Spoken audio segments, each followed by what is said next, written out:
저는 살면서 가장 외로웠던 순간이 언제였느냐고 묻는다면 아무도 없었을 때가 아니라 누군가 옆에 있었는데 전혀 위로가 되지 않았을 때라고 답합니다. 젊었을 때는 힘들면 친구에게 전화를 걸었습니다. 직장에서 억울한 일을 당하면 동료에게 이야기했습니다. 부부 사이에 갈등이 생기면 형제에게 속마음을 털어놓았습니다. 그때는 이야기만 해도 마음이 풀렸습니다. 듣는 사람이 특별한 해결책을 주지 않아도 그냥 들어주는 것만으로 충분했습니다. 그런데 나이가 들면서 이상한 일이 생겼습니다. 누군가에게 힘든 이야기를 했는데 이야기하기 전보다 이야기한 후에 더 힘들어진 적이 있습니다. 위로를 받았는데 위로가 되지 않은 것입니다. 오히려 속이 더 답답해지고 마음이 더 무거워지고 다시는 이 사람에게 내 이야기를 하지 말아야겠다는 생각이 든 적이 있습니다. 여러분도 이런 경험이 있지 않습니까? 힘든 이야기를 했더니 상대가 그 정도는 괜찮아라고 말해서 입을 다물어버린 적, 슬픈 이야기를 했더니 상대가 나는 더 힘들었어라고 말해서 오히려 내가 위로해야 하는 상황이 된 적, 걱정을 말했더니 상대가 내가 뭘 했어? 그러니까 내 말 들었어야지 라고 말해서 후회만 남은 적. 이것이 위로의 역설입니다. 위로하려는 말이 오히려 상처가 되는 것. 선의로 건넨 한마디가 관계에 보이지 않는 균열을 만드는 것. 그리고 가장 무서운 것은 위로를 한 사람은 자신이 잘했다고 생각한다는 것입니다. 나는 진심으로 걱정해서 말한 건데, 나는 도움이 되려고 한 건데, 그런데 위로를 받은 사람은 마음속으로 벽을 쌓고 있습니다. 다시는 이 사람에게 말하지 말자.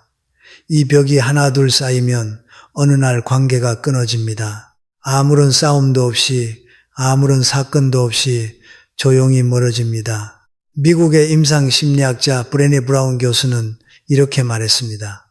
공감은 연결을 만들고 동정은 단절을 만든다. 대부분의 사람들이 위로라고 생각하는 것은 실제로 동정이거나 조언이거나 또는 자기 이야기로의 전환이다. 진짜 위로는 상대의 감정을 있는 그대로 인정하는 것이다. 그녀의 연구에 따르면 사람들이 힘든 감정을 나눈 후 오히려 더 고립감을 느끼는 비율이 약 45%에 달했으며 그 원인의 대부분이 상대방의 잘못된 위로 방식이었습니다.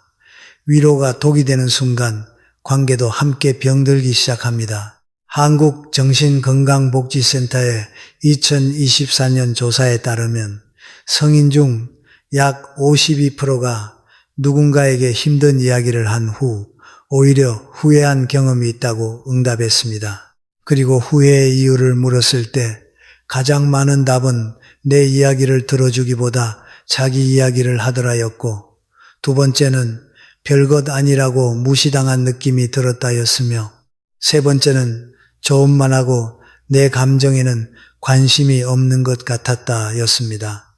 10명 중 5명이 위로를 받으러 갔다가 오히려 상처를 받고 돌아온 것입니다. 조선시대의 학자 정약용 선생은 이렇게 말했습니다. 남의 아픔을 헤아리려면 먼저 입을 닫고 귀를 열어야 한다. 말이 앞서면 마음이 다친다. 저는 이 말이 위로의 본질을 정확히 짚고 있다고 생각합니다. 위로는 말의 기술이 아닙니다. 침묵의 기술입니다. 듣는 기술입니다. 그런데 우리는 대부분 위로할 때 말을 합니다. 많은 말을 합니다. 그리고 그 많은 말이 상대의 마음을 닫게 합니다. 저는 오늘 여러분과 함께 듣는 순간 관계가 끝나는 5가지 위로를 살펴보려 합니다. 이것은 여러분이 나쁜 사람이라는 이야기가 아닙니다. 오히려 반대입니다. 여러분은 진심으로 상대를 걱정했고 진심으로 도움이 되고 싶었을 것입니다. 그런데 그 진심이 잘못된 형식으로 전달되면 사랑이 상처가 되는 것입니다.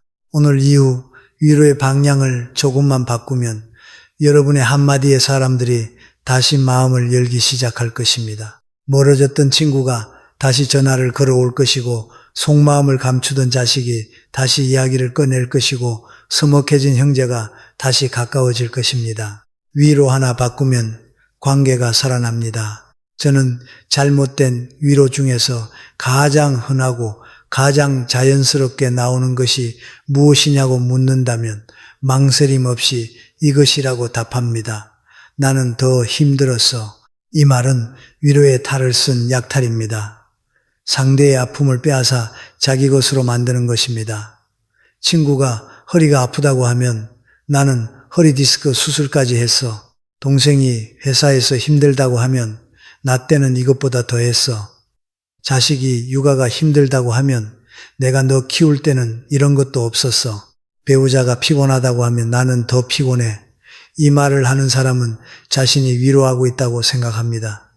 내가 더 힘든 것을 견뎠으니 너도 할 수 있다는 격려라고 믿습니다. 그런데 이 말을 듣는 사람의 마음은 전혀 다릅니다. 이 말을 듣는 순간 세 가지 일이 동시에 일어납니다. 첫째, 내 고통이 축소됩니다. 둘째, 대화의 주인공이 바뀝니다. 나는 내 이야기를 하려고 입을 열었는데 어느새 상대의 이야기를 듣고 있습니다. 셋째, 죄책감이 생깁니다. 저 사람은 나보다 더 힘들었는데도 잘 견뎠구나. 그에 비하면 내 고통은 아무것도 아닌 건가. 실제로 이런 장면들이 일어납니다. 60대 여성이 무릎이 아파서 계단 오르기가 힘들다고 친구에게 말합니다. 친구가 대답합니다. 무릎이 아프다고? 나는 양쪽 무릎 다 인공관절했어. 그래도 산에 다녀. 60대 여성은 입을 다뭅니다. 70대 남성이 은퇴 후 외롭다고 옛 동료에게 말합니다. 동료가 대답합니다. 나는 은퇴한 지 10년이야. 처음에는 다 그래. 70대 남성은 더 이상 외로움을 말하지 않습니다. 50대 딸이 어머니에게 직장 스트레스를 이야기합니다. 어머니가 대답합니다. 엄마 때는 직장에서 맡기까지 했어. 너는 그래도 낫지. 딸은 다시는 어머니에게 직장 이야기를 하지 않습니다. 60대 남편이 건강검진에서 수치가 나빠졌다고 아내에게 말합니다. 아내가 대답합니다. 나는 벌써 약을 3가지나 먹고 있어. 당신은 양반이야. 남편은 속으로 생각합니다. 이 사람에게 건강 걱정은 말해봤자 소용이 없구나. 손녀가 할머니에게 학교에서 친구와 다뤘다고 울면서 이야기합니다. 할머니가 대답합니다. 할머니, 어릴 때는 학교도 못 갔어. 가는 것만으로 감사한 줄 알아. 손녀는 할머니에게 다시는 학교 이야기를 하지 않습니다. 미국 텍사스 대학의 사회심리학자 제임스 페네베이커 교수의 연구에 따르면 감정 표현이 중단되면 심리적 스트레스가 약 40% 증가합니다. 자신의 고통을 이야기하다가 상대의 비교 발언에 의해 중단된 사람은 이야기하지 않은 것보다 더 큰 좌절감을 경험한다고 합니다. 이것을 심리학에서는 감정 약탈이라고 부릅니다. 한국심리상담학회의 2023년 연구에서도 위로 상황에서 자기 경험을 먼저 꺼내는 사람과의 대화 후 만족도가 약 62% 하락했다는 결과가 보고됐습니다. 여러분, 이 위로가 반복되면 상대의 마음속에서 이런 일이 일어납니다. 먼저 힘든 이야기를 꺼냅니다. 그런데 상대가 자기 이야기로 바꿔버립니다. 내 이야기가 묻혀버린 느낌이 듭니다. 묻혀버린 느낌은 무시당했다는 감정으로 변합니다. 무시당했다는 감정이 반복되면 이 사람에게는 속마음을 보여줘봤자 소용없다는 판단이 내려집니다. 판단이 내려지면 대화가 표면적으로 변합니다. 진심은 사라집니다. 진심 없는 관계는 형식적인 만남이 됩니다. 혹시 나도 누군가의 이야기를 내 이야기로 덮어버린 적이 있는 건 아닐까? 저는 한 분의 이야기를 기억합니다. 70대 할머니가 같은 아파트에 사는 친한 이웃에게 남편이 치매 초기 진단을 받았다고 이야기했습니다. 눈물을 글썽이며 무섭다고 말했습니다. 이웃이 대답했습니다. 우리 남편은 3년 전부터 치매야. 나는 벌써 기저귀까지 갈고 있어. 너는 아직 초기니까 괜찮아. 할머니는 그 순간 눈물을 삼켰습니다. 그날 이후 할머니는 이웃에게 남편 이야기를 하지 않았습니다. 30년 이웃이 한 번의 잘못된 위로로 멀어진 것입니다. 그렇다면 나는 더 힘들었어를 어떻게 바꿔야 할까요? 저는 내 이야기 대신 상대의 감정을 먼저 인정하라고 권합니다. 나는 더 힘들었어. 대신 정말 힘들었겠다. 많이 걱정됐겠다. 이 한마디면 충분합니다. 상대의 아픔을 인정하는 것입니다. 나 때는 이것보다 더했어. 대신 그런 상황에서 얼마나 막막했을까? 이 말은 상대의 입장에 서는 것입니다. 그래도 너는 나은 편이야. 대신 네 마음이 어떤지 더 이야기해줘. 이 말은 상대에게 계속 이야기해도 된다는 허락을 주는 것입니다. 나도 그런 적 있어. 대신 지금 이 순간 네가 느끼는 게 가장 중요해. 이 말은 상대의 현재 감정에 집중하는 것입니다. 위로는 내 경험을 보여주는 것이 아닙니다. 상대의 아픔 앞에 조용히 앉아 있는 것입니다. 루미는 이렇게 말했습니다. 상처는 빛이 들어오는 곳이다. 그런데 그 상처를 자기 상처와 비교하는 순간 빛은 차단됩니다. 상대의 상처에 빛이 들어오게 하려면 우리의 상처를 잠시 내려놓아야 합니다. 이제 다음으로는 위로 중에서 가장 선의로 가득 차 있지만 상대에게는 가장 큰 고립감을 주는 말을 살펴보겠습니다. 저는 잘못된 위로 중에서 가장 많은 사람이 무의식적으로 사용하는 것이 무엇이냐고 묻는다면 단연코 이것이라고 답합니다. 그 정도는 괜찮아. 별거 아니야. 이 말은 세상에서 가장 흔한 위로입니다. 이 말을 하는 사람의 의도는 분명합니다. 상대의 걱정을 덜어주고 싶은 것입니다. 그렇게 심각하지 않으니 안심하라는 뜻입니다. 그런데 이 말을 듣는 사람의 마음은 정반대입니다. 이 말을 듣는 순간 내 감정이 부정당합니다. 나는 이만큼 아프고 이만큼 걱정되고 이만큼 두려운데 상대가 별것 아니라고 말한 것입니다. 이것은 내 감정이 틀렸다는 선언입니다. 실제로 이런 장면들이 일어납니다. 60대 남성이 퇴직 후 우울하다고 아내에게 말합니다. 아내가 대답합니다. 뭐가 우울해? 건강하고 연금도 나오는데 별거 아니야. 남편은 자신의 우울이 별것 아닌 것이 됩니다. 70대 어머니가 밤에 잠이 안 온다고 딸에게 말합니다. 딸이 대답합니다. 나이 들면 다 그래. 괜찮아. 어머니는 불면의 두려움을 더 이상 말하지 않습니다. 50대 남성이 건강검진에서 이상이 발견돼 걱정된다고 친구에게 말합니다. 친구가 대답합니다. 요즘 의학이 좋아서 다 낫는데 별거 아닐 거야. 남성은 혼자 밤새 인터넷을 검색합니다. 60대 여성이 손주를 돌보느라 체력이 딸린다고 시어머니에게 말합니다. 시어머니가 대답합니다. 나 때는 5을 키웠어. 하나 보는 게 뭐가 힘들어. 며느리는 다시는 힘들다고 말하지 않습니다. 70대 남성이 친구를 잃고 슬프다고 아들에게 말합니다. 아들이 대답합니다. 아버지, 나이면 다 그런 거 아니에요. 너무 마음에 담지 마세요. 아버지는 슬픔을 혼자 삼킵니다. 영국의 심리학자 수전 데이비드 교수는 그녀의 저서 감정의 민첩성에서 이렇게 말했습니다. 감정을 부정하는 것은 감정을 없애는 것이 아니라 감정을 지하로 보내는 것이다. 지하로 간 감정은 더 강해져서 돌아온다. 미국 국립정신건강연구소의 2022년 보고서에서도 감정 표현이 반복적으로 무시된 노년층에서 우울증 발병률이 약 1.8배 높아진다는 결과를 보고했습니다. 여러분, 이 위로가 반복되면 상대의 마음속에서 이런 일이 일어납니다. 먼저 자신의 감정을 이야기합니다. 그런데 별것 아니라는 말을 듣습니다. 내 감정이 부정당한 느낌이 듭니다. 부정당한 느낌은 혼란으로 변합니다. 내가 느끼는 이 감정이 정말 별것 아닌 건가? 나는 과장하고 있는 건가? 혼란이 반복되면 자기 감정을 신뢰하지 못하게 됩니다. 자기 감정을 신뢰하지 못하면 표현을 멈춥니다. 표현을 멈추면 혼자 삼키게 됩니다. 혼자 삼키면 마음이 병듭니다.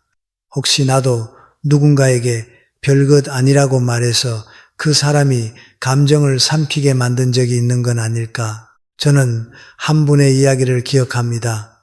65세 남성이 은퇴 후 심한 무력감에 시달렸습니다. 용기를 내어 아내에게 이야기했습니다. 나 요즘 좀 이상해. 아무것도 하고 싶지 않아. 아내가 대답했습니다. 당신이 뭐가 이상해? 은퇴하면 다 그래. 곧 적응해. 남성은 입을 다물었습니다. 3개월 후 다시 말했습니다. 나 진짜 힘들어. 아내가 또 대답했습니다. 너무 오래 집에 있어서 그래. 산책이라도 다녀. 남성은 더 이상 말하지 않았습니다. 6개월 후 그는 심각한 우울증으로 병원에 입원했습니다. 아내는 울면서 말했습니다. 왜 말 안 했어? 남성이 대답했습니다. 말했는데 당신이 괜찮다고 했잖아. 괜찮다는 말이 도움을 구하는 손을 밀어낸 것입니다. 그렇다면 별것 아니야를 어떻게 바꿔야 할까요? 저는 축소 대신 확인을 권합니다. 별것 아니야. 대신 그게 많이 신경 쓰이는구나. 이 한마디면 충분합니다. 상대의 감정이 존재한다는 것을 인정하는 것입니다. 그 정도는 다들 겪어 대신 네가 그렇게 느끼는 데는 이유가 있을 거야. 이 말은 상대의 감정에 정당성을 부여하는 것입니다. 너무 걱정하지 마. 대신 걱정이 되는 게 당연해. 나라도 걱정될 거야. 이 말은 상대의 걱정을 정상화하는 것입니다. 시간이 지나면 괜찮아질 거야. 대신 지금 이 순간이 많이 힘들지.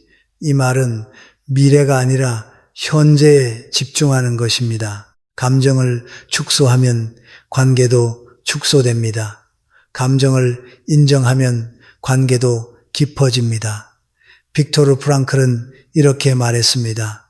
인간의 고통은 비교할 수 없다. 그것을 겪는 사람에게는 똑같이 절대적이다. 아픔에는 크기가 없습니다. 누군가의 아픔이 다른 사람의 아픔보다 작다고 말할 수 있는 사람은 이 세상에 아무도 없습니다. 이제 다음으로는 위로 중에서 가장 교묘하게 상대를 무력하게 만드는, 그래서 가장 알아차리기 어려운 말을 살펴보겠습니다. 저는 잘못된 위로 중에서 가장 교묘하고 가장 알아차리기 어려운 것이 무엇이냐고 묻는다면 단연코 이것이라고 답합니다. 그러니까 내 말 들었어야지. 내가 뭘 했어? 이 말은 위로의 자리에 심판이 들어앉는 것입니다. 상대가 힘들어서 이야기를 꺼냈는데 돌아오는 것이 위로가 아니라 평가입니다. 너의 선택이 잘못되었다. 너는 내 충고를 무시했다. 그 결과가 이것이다. 이 말을 하는 사람은 대부분 자신이 옳았다는 것을 확인하려는 것이 아닙니다. 진심으로 안타까운 것입니다. 미리 말해줬는데 왜 안 들었을까? 들었으면 이런 고생을 안 했을 텐데. 그래서 이 말에는 걱정이 들어 있습니다. 그런데 이 말을 듣는 사람에게는 걱정이 아니라 모멸이 됩니다. 이미 결과가 나온 일에 대해 너의 판단이 틀렸다라는 선고를 받는 것입니다. 이미 충분히 후회하고 있는 사람에게 그 후회를 확인시켜주는 것입니다. 후회 위에 수치심을 덧칠하는 것입니다. 그리고 이 말 앞에서 상대는 아무것도 할 수 없습니다. 과거는 되돌릴 수 없으니까요. 변명도 못하고 반박도 못하고 그냥 맞다는 말밖에 할 수 없습니다. 실제로 이런 장면들이 일어납니다. 60대 남성이 투자해서 큰 손해를 보고 친구에게 이야기합니다. 친구가 대답합니다. 내가 그때 하지 말라고 했잖아. 왜 욕심을 부렸어? 남성은 속으로 생각합니다. 이 사람에게는 다시는 돈 이야기를 하지 말아야겠다. 50대 여성이 건강이 나빠져서 동생에게 이야기합니다. 동생이 대답합니다. 그러니까 진작 병원 가라고 했잖아. 왜 버텼어? 여성은 병원에 가는 것이 더 무서워집니다. 혼자 겪는 것이 차라리 낫다고 느낍니다. 40대 아들이 이혼 위기에 처해 어머니에게 이야기합니다. 어머니가 대답합니다. 내가 처음부터 그 사람 아니라고 했는데 네가 고집을 부렸잖아. 아들은 어머니에게 다시는 결혼 이야기를 하지 않습니다. 70대 할아버지가 넘어져서 다쳤다고 아들에게 전화합니다. 아들이 대답합니다. 그러니까 혼자 다니지 말라고 했잖아요. 할아버지는 다음에 넘어져도 전화하지 않습니다. 60대 여성이 사기를 당해서 친구에게 울면서 이야기합니다. 친구가 대답합니다. 내가 그 사람 수상하다고 했는데 왜 믿었어? 여성은 사기당한 수치심에 더해 친구에게까지 비난받은 느낌에 더 깊은 구덩이에 빠집니다. 캐나다의 심리학자 고든 뉴펠드 교수는 이렇게 설명합니다. 이미 일어난 일에 대해 그때 왜 그랬냐고 묻는 것은 교육이 아니라 수치심의 각인이다. 수치심은 변화를 만들지 않는다. 오히려 위축을 만든다. 미국 미시간 대학의 2020년 연구에서도 힘든 상황을 이야기한 후 내가 모래서리에 반응을 받은 사람은 다음에 도움을 요청하는 비율이 약 54% 감소했다는 결과가 나왔습니다. 이 한마디가 상대의 입을 닫게 만드는 것입니다. 여러분, 이 위로가 반복되면 상대의 마음속에서 이런 일이 일어납니다. 먼저 힘든 상황을 이야기합니다. 그런데 그러니까 내 말 들었어야지 라는 말을 듣습니다. 이미 후회하고 있는데 후회를 확인당합니다. 수치심이 밀려옵니다. 수치심이 쌓이면 자기 판단에 대한 신뢰가 무너집니다. 나는 항상 잘못된 선택을 하는 사람인가? 신뢰가 무너지면 새로운 결정을 내리는 것이 두려워집니다. 결정이 두려우면 상의를 피합니다. 상의를 피하면 혼자 끌어안습니다. 혼자 끌어안으면 문제가 더 커집니다. 혹시 나도 누군가가 도움을 요청했을 때 내가 뭐랬어 라고 말해서 그 사람이 다음에 도움을 구하지 못하게 만든 건 아닐까? 저는 한 분의 이야기를 기억합니다. 60대 아버지가 70대 형에게 사업 문제를 의논했습니다. 형이 대답했습니다. 내가 그 사업 하지 말라고 했잖아. 내가 안 들었으니 네 책임이지. 아버지는 그날 이후 형에게 어떤 고민도 이야기하지 않았습니다. 5년 후 아버지가 심각한 빚 문제에 시달릴 때 가족 누구에게도 말하지 못하고 혼자 버텼습니다. 나중에 가족이 알게 됐을 때 물었습니다. 왜 말 안 했어? 아버지가 대답했습니다. 말하면 또 내 탓이라고 할 것 같아서 내가 뭘 했어? 라는 한마디가 5년간의 침묵을 만든 것입니다. 그렇다면 내가 뭘 했어를 어떻게 바꿔야 할까요? 저는 심판 대신 동행을 권합니다. 그러니까 내 말 들었어야지 대신 많이 힘들었겠다. 어떻게 하면 좋을지 같이 생각해보자. 이 말은 과거가 아니라 미래를 향한 것입니다. 내가 뭘 했어 대신 지금 가장 걱정되는 게 뭐야? 이 말은 상대의 현재에 집중하는 것입니다. 왜 안 들었어 대신 그때 그 선택을 한 이유가 있었을 거야. 이 말은 상대의 판단을 존중하는 것입니다. 네가 그렇게 해서 그런 거지 대신 누구든 그런 상황에서는 힘들었을 거야. 이 말은 상대의 실수를 인간적으로 이해하는 것입니다. 심판은 벽을 세우지만 동행은 다리를 놓습니다. 탈무드에 이런 말이 있습니다. 말하기 전에 2번 생각하라. 그리고 한 번은 상대의 입장에서 생각하라. 상대가 이미 후회하고 있다면 우리가 해야 할 일은 후회를 확인해 주는 것이 아니라 후회에서 벗어나도록 손을 잡아주는 것입니다. 이제 다음으로는 가장 따뜻한 마음에서 나오지만 상대의 자립심을 가장 빠르게 무너뜨리는 위로를 살펴보겠습니다. 저는 잘못된 위로 중에서 가장 따뜻한 의도를 가지고 있으면서도 가장 위험한 결과를 만드는 것이 무엇이냐고 묻는다면 단연코 이것이라고 답합니다. 내가 다 해줄게. 걱정하지 마. 이 말은 사랑의 극치처럼 들립니다. 내가 힘들면 내가 대신 짊어지겠다. 내가 걱정하지 않도록 내가 모든 것을 처리하겠다. 이것보다 따뜻한 말이 어디 있겠습니까? 그래서 이 말이 왜 위험한지 알아차리기가 가장 어렵습니다. 그런데 이 말이 반복되면 상대에게 두 가지 메시지가 전달됩니다. 첫째, 너는 이것을 혼자 감당할 능력이 없다. 둘째, 너의 문제는 내가 나서야 해결된다. 이것은 무능의 선언입니다. 상대가 스스로 해결할 힘이 없다고 전제하는 것입니다. 도움이 아니라 대체입니다. 위로가 아니라 장악입니다. 실제로 이런 장면들이 일어납니다. 60대 어머니가 40대 딸의 이혼 문제에 개입합니다. 딸이 남편과 갈등을 이야기하면 어머니가 대답합니다. 엄마가 다 알아볼게. 네가 뭘 알아? 가만히 있어. 딸은 자신의 결혼 문제를 스스로 해결할 기회를 잃습니다. 70대 아버지가 50대 아들의 재정 문제에 개입합니다. 아들이 돈이 부족하다고 하면 아버지가 대답합니다. 아빠가 보태줄게. 걱정하지 마. 아들은 감사하지만 동시에 자괴감을 느낍니다. 50이 넘어서도 아버지에게 돈을 받는 자신이 한심합니다. 60대 친구가 친구의 건강 문제에 과도하게 개입합니다. 어디가 아프다고 하면 내가 좋은 병원 알아봐 줄게. 약도 내가 사다 줄게. 식단도 내가 짜줄게. 친구는 처음에는 고맙지만 점점 자신이 환자 취급을 받는 느낌에 불편해집니다.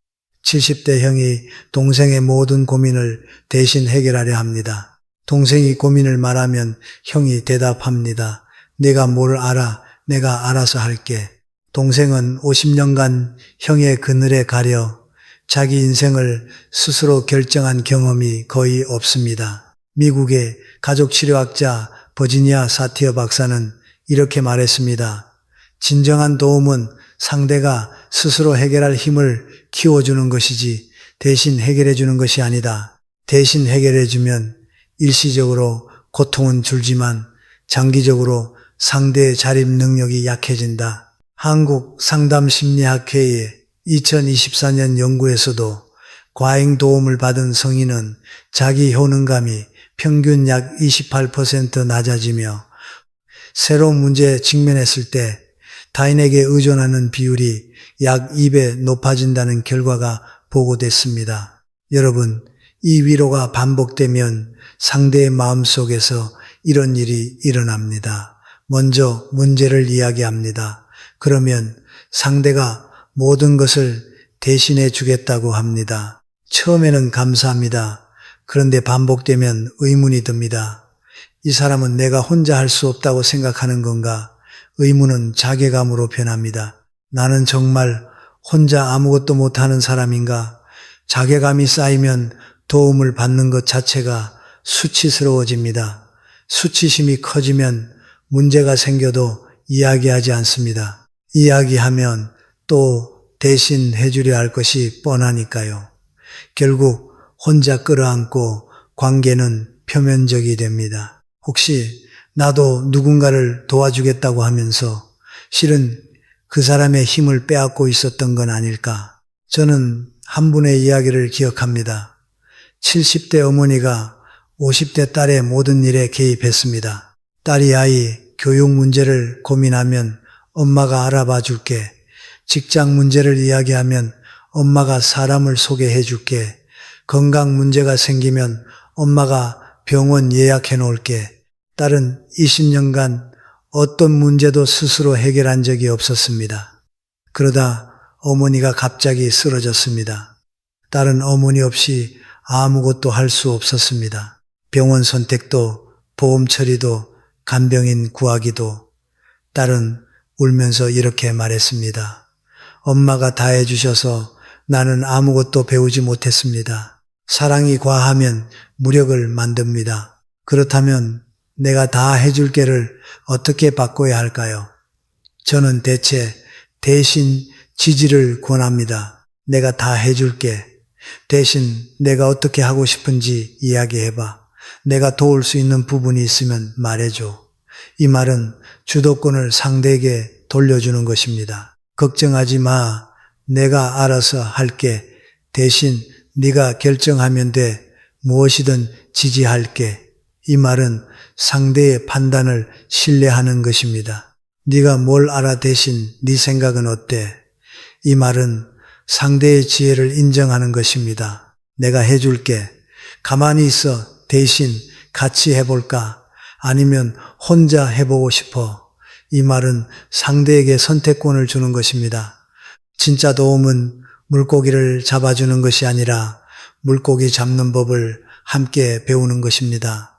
노자는 이렇게 말했습니다. 최고의 지도자는 사람들이 스스로 해냈다고 느끼게 만드는 사람이다.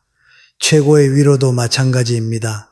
상대가 스스로 이겨냈다고 느끼게 만드는 것, 그것이 진짜 사랑입니다. 이제 다음으로는 5가지 중 마지막이자 관계에 가장 치명적인 상처를 남기는 위로를 살펴보겠습니다. 저는 잘못된 위로 중에서 관계에 가장 치명적인 상처를 남기는 것이 무엇이냐고 묻는다면 단연코 이것이라고 답합니다. 네가 그런 걸 어떻게 받아들여야지. 이 말은 체념의 강요입니다.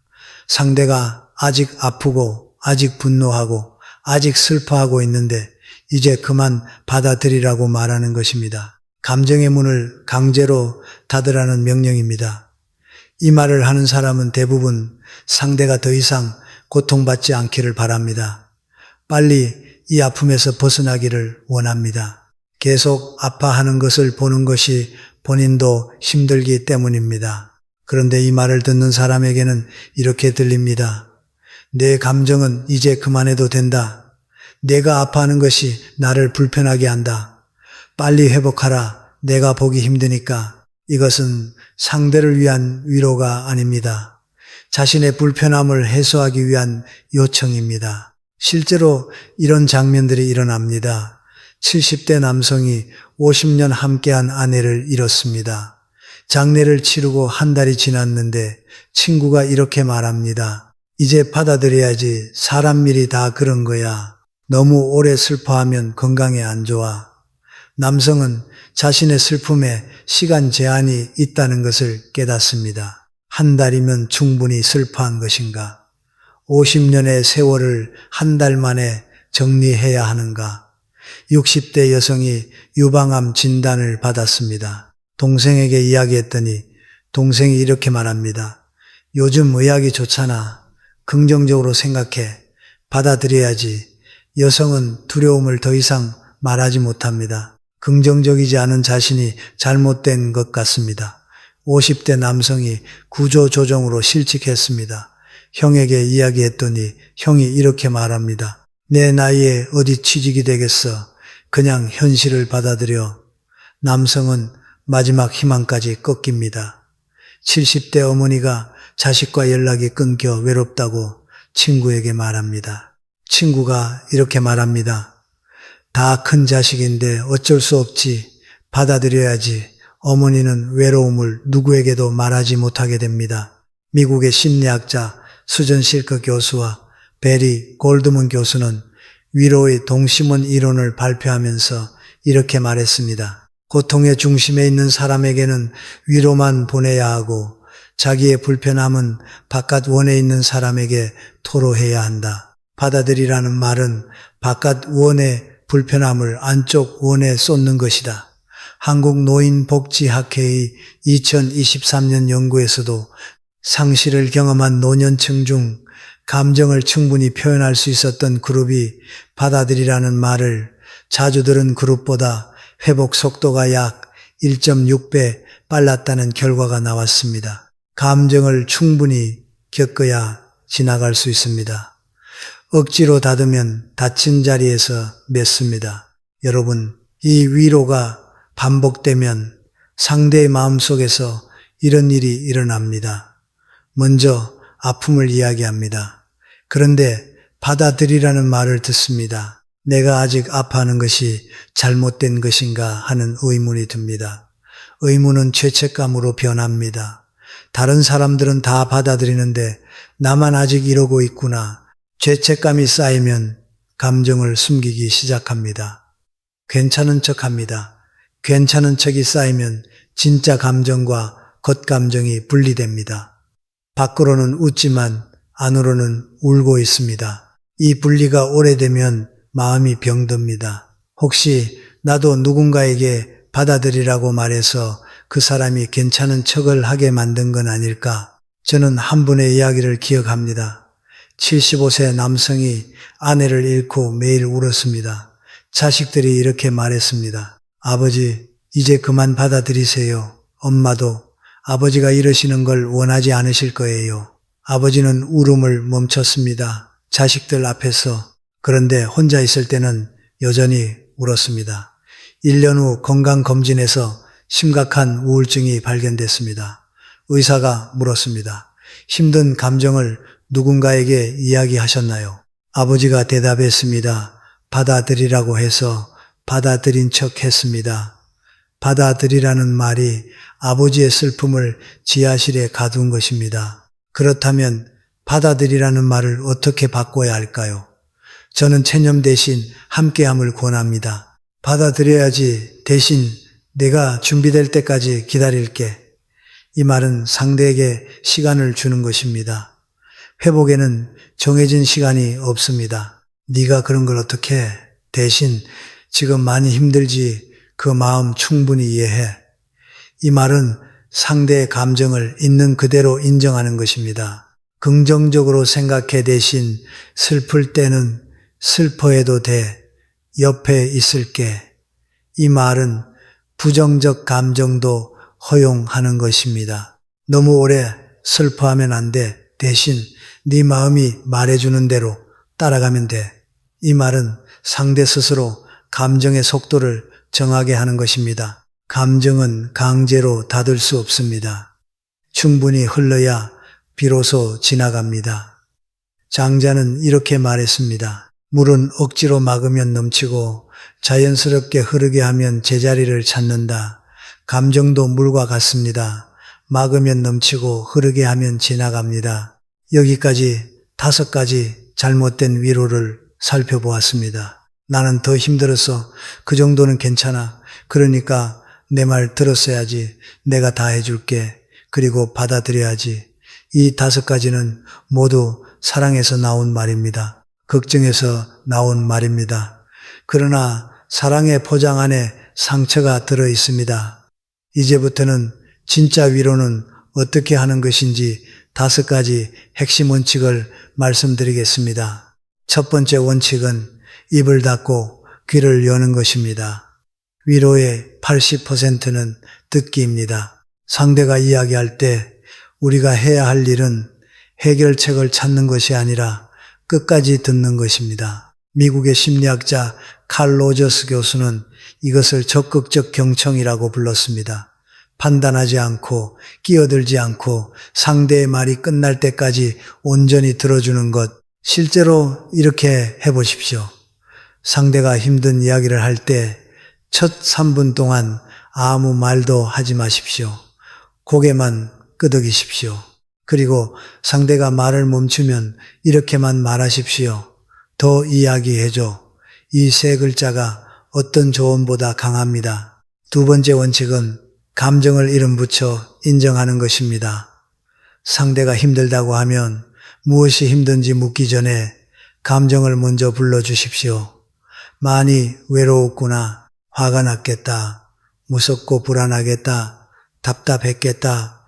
이렇게 감정에 이름을 붙여주면 상대는 내 감정이 인정받았다고 느낍니다. 미국 UCLA의 신경과학자 매튜 리버만 교수의 연구에 따르면 감정에 이름을 붙이는 것만으로 편도체의 활성화가 약 30% 감소한다고 합니다. 감정을 말로 표현하는 것 자체가 치유입니다. 세 번째 원칙은 충고를 허락받는 것입니다. 우리는 위로할 때 자동으로 충고를 합니다. 이렇게 해봐, 그렇게 하지 마. 내가 아는 방법이 있어. 그런데 상대가 원하는 것은 충고가 아닐 수 있습니다. 그래서 먼저 물어보십시오. 그냥 들어주면 될까? 아니면 의견을 말해도 될까? 이 한 문장이 관계를 바꿉니다. 상대가 그냥 들어줘라고 하면 듣기만 하십시오. 의견을 달라고 하면 그때 말하십시오. 순서가 바뀌면 약이 독이 됩니다. 네 번째 원칙은 함께 있어주는 것입니다. 말없이 옆에 앉아 있는 것, 같이 차 한잔 마시는 것, 손을 잡아주는 것, 때로는 이것이 천마디 말보다 더 큰 위로가 됩니다. 한국 호스피스학회 2024년 연구에서도 임종 환자의 가족이 가장 위로받았다고 느낀 순간은 누군가가 좋은 말을 해줬을 때가 아니라 아무 말 없이 옆에 함께 앉아 있어 줬을 때였다는 결과가 나왔습니다. 존재 자체가 위로입니다. 함께 있다는 것 자체가 당신은 혼자가 아니라는 메시지입니다. 다섯 번째 원칙은 상대의 회복 속도를 존중하는 것입니다. 사람마다 아픔을 겪는 시간이 다릅니다. 어떤 사람은 한 달이면 회복하고 어떤 사람은 1년이 걸리고 어떤 사람은 평생을 안고 갑니다. 이것은 강약의 문제가 아닙니다. 그냥 다른 것입니다. 상대가 아직 아파하고 있다면 아직 아파해도 되는 것입니다. 빨리 나아야 한다고 재촉하지 마십시오. 이제 그만 슬퍼해라고 기한을 정하지 마십시오. 네가 준비될 때까지 기다릴게. 이 말이 세상에서 가장 큰 위로입니다. 여러분, 오늘 우리는 긴 여정을 함께 걸어왔습니다. 듣는 순간 관계가 끝나는 5가지 위로. 나는 더 힘들었어. 그 정도는 괜찮아. 그러니까 내 말 들었어야지. 내가 다 해줄게. 그리고 받아들여야지. 그리고 이 말들을 바꾸기 위한 5가지 원칙.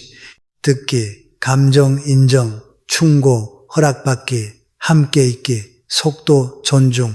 이 모든 것을 기억하기는 쉽지 않습니다. 그래서 저는 여러분에게 간단한 도구를 하나 드리려 합니다. 저는 이것을 위로의 3단계라고 부릅니다. 누군가가 힘든 이야기를 할 때 이 3단계만 기억하십시오. 첫 번째, 들어라.